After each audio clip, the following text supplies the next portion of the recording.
بنو قریظہ کا رہنے والا یہودی کا بچہ آقا علیہ الصلوۃ والسلام کی بارگاہ میں تشریف لاتا، حضور کی خدمت کرتا، حضور سے محبت فرماتا۔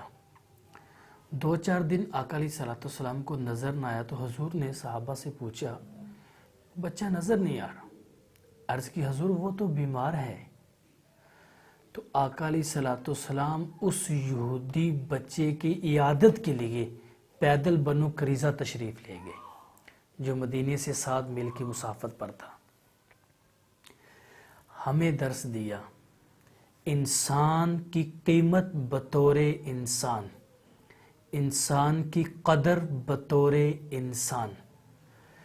جب کوئی معاشرہ زوال کا شکار ہوتا ہے تو شعبے برے ہونے کی وجہ سے نہیں ہوتا کہ شعبے برے ہیں تو معاشرہ زوال کا شکار ہے۔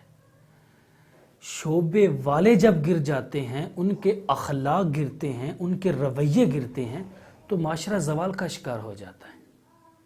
اصل زوال تو انسان پر ہے، اصل زوال تو اس کی صفات پر ہے۔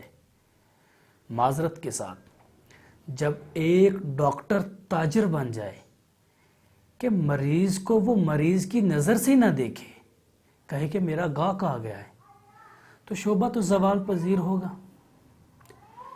ایک مظلوم شخص چل کر جب وکیل کے پاس پہنچتا ہے تو وکیل اس مظلوم کو مظلوم کی نظر سے نہیں دیکھتا، کہتا ہے کہ میرا گاہک آ گیا ہے، تو شعبہ تو زوال پذیر ہوگا۔